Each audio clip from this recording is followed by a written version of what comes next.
Marvel and DC both rely just as much on superheroes as they do supervillains to tell great stories. I mean, who is Spider-Man without Green Goblin? Who's the Joker, or who's Batman without the Joker? Who's Spider-Man without Paul? These are all things that a superhero needs and a superhero universe requires in order to have interesting and dynamic stories.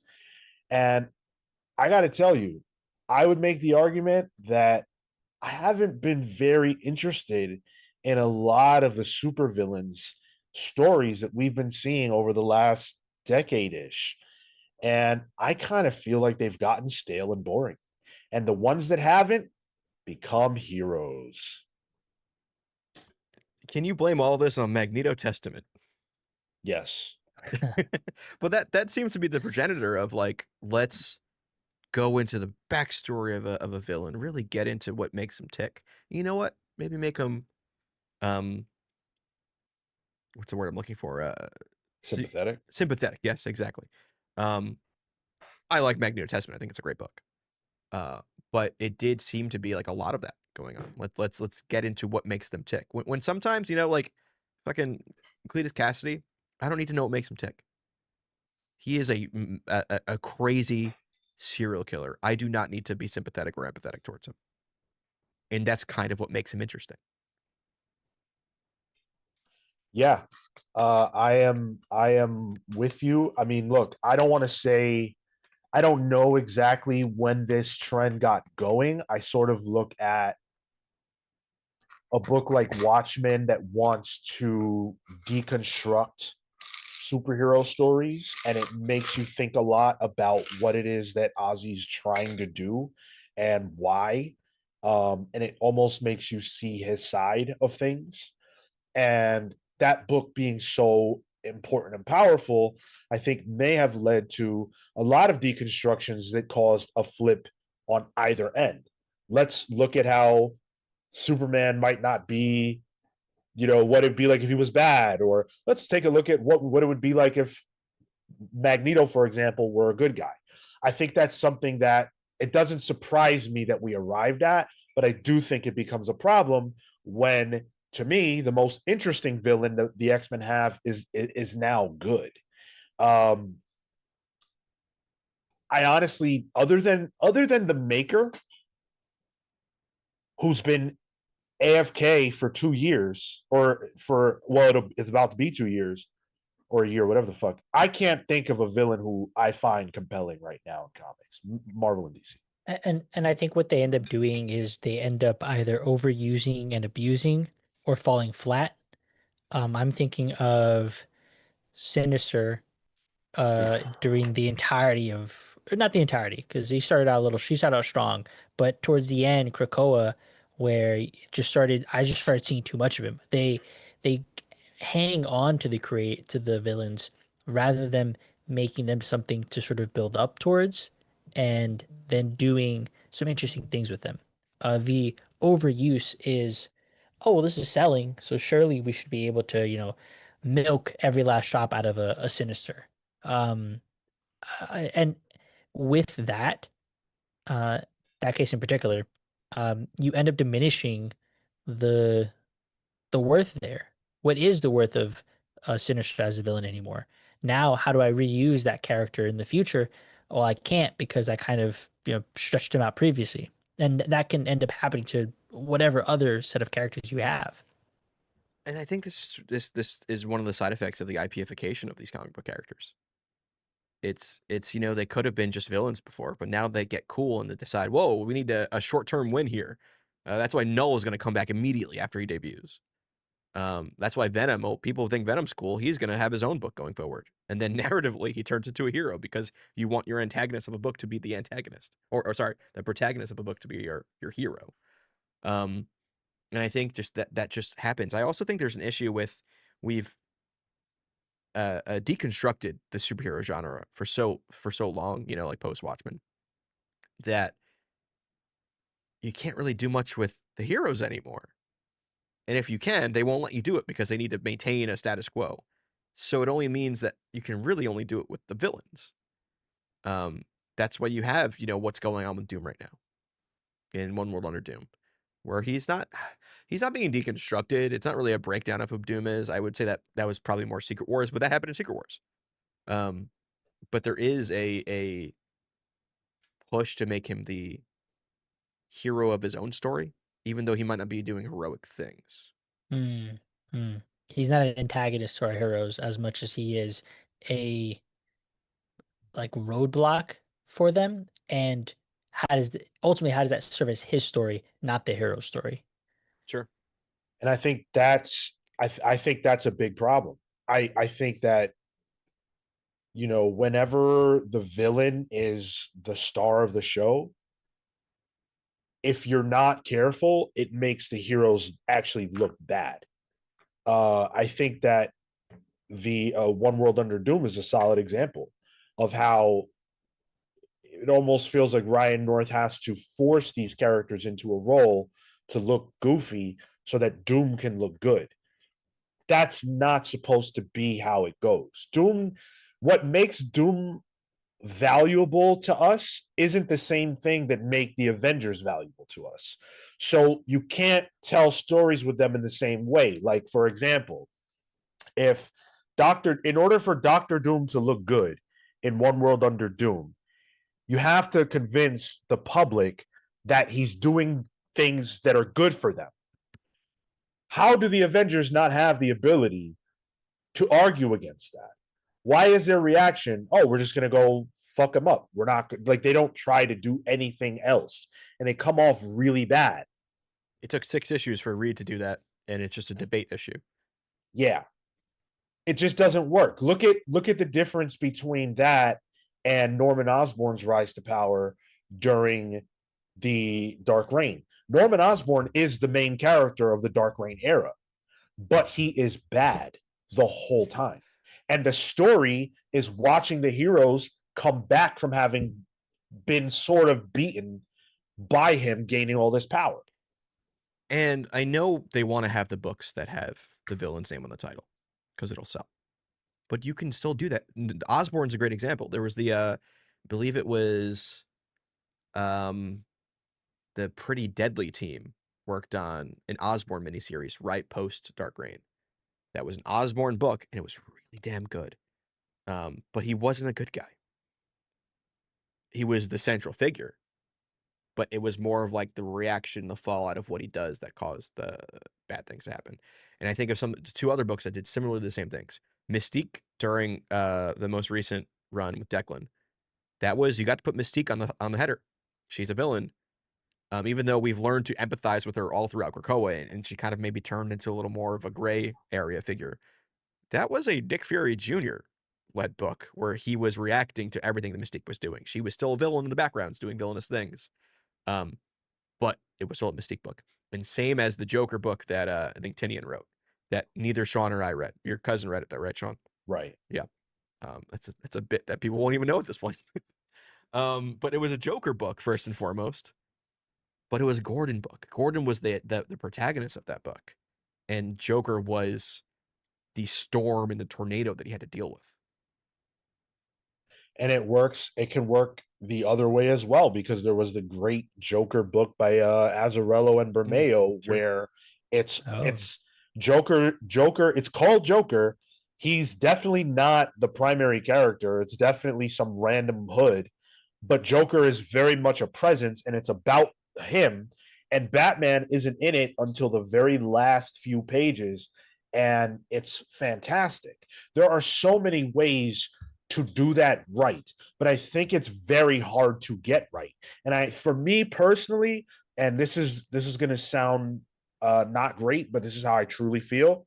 It very frequently comes across as fan fiction when a writer clearly enjoys a character tremendously and writes them in such a way where it feels like it doesn't matter how it makes the heroes look, who should always be the center point. Like Sense of Sinister, it's a Sinister book because his name's on the marquee, but it's not about him.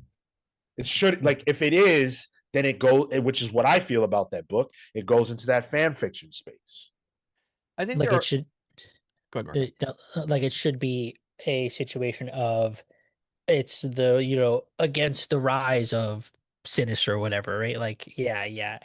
As you were saying that, I was kind of reminded of the, was it One Bad Day? Like that series of stories, you Yeah. know, like let's talk about even though that was purely focused on those characters, let's talk about them in not mundane ways. I guess mundane, right? Because like some of those things were like just stories within that, but um origins. That's the way to get away with, you know, the villains is let's focus on that origin. Well, I mean, all those one bad thing things weren't necessarily origins, but I think it benefited being one shots Hmm. where you don't need to tell a longer form narrative. You can tell a one and done story where they're the bad guy because it's going to be done at the end of it. Like that Clayface one was so good. Um, but I think that's tricky. That being said, I think there are some cases where it works. I think the Harley kind of worked. You know, Harley was traditionally a villain, created as a villain, but throughout years of change in what her character is and recontextualizing her relationship with Joker, kind of makes sense that she would maybe play into a gray area more. She's not a full on hero, but she is in a gray area. And I know Sean and I disagree when it comes to Magneto. I think Magneto's um, growth is emblematic of what's great about comics and what they don't do enough of in comics, which is let characters grow. But when you're doing, you know, when you have your Magneto Testament, which is a great depiction of why that would lead to Magneto to become this, you know, revolutionary leading the Brotherhood. But then you have that same creative team tell the origin of the Red Skull. I don't care about the Red Skull's origin. You're not going to make him empathetic to me. I don't. He's a Nazi. That's all there is to him. Punch him in the face, break his skull. That's all I care about. That's when this starts to get a little too much for me. Magneto also like Testament gave the full context to his life that Yep. Marvel was afraid to do before, but he was already flirting with being in that type of heroic space in the 80s and 90s. I Sure. mean, Marco, you've read a lot of that stuff. Like his face turn started around that time and it feels extremely organic. Yeah. And I don't have a problem with that. Like it worked out. I don't think I would never argue it didn't work out. I just feel like the X-Men lost something too, which More than is, they gained. yeah, he's a great character, but not having the ability to be their antagonist takes away something from the X-Men that nothing can replace. No Sure. character can replace that. I think for me, the more egregious things is when I see Carnage on the New Avengers. You know, Well, yeah. that like I know you're trying to do that they're forced organic Eddie Brock face turn, but it's still jarring to see that guy on an Avengers lineup. But let's shift a little bit and talk about, like, I don't feel that the villains we have today, the way they are utilized, is very interesting a lot of the time, and that is a blanket statement. So just give me a moment to expand.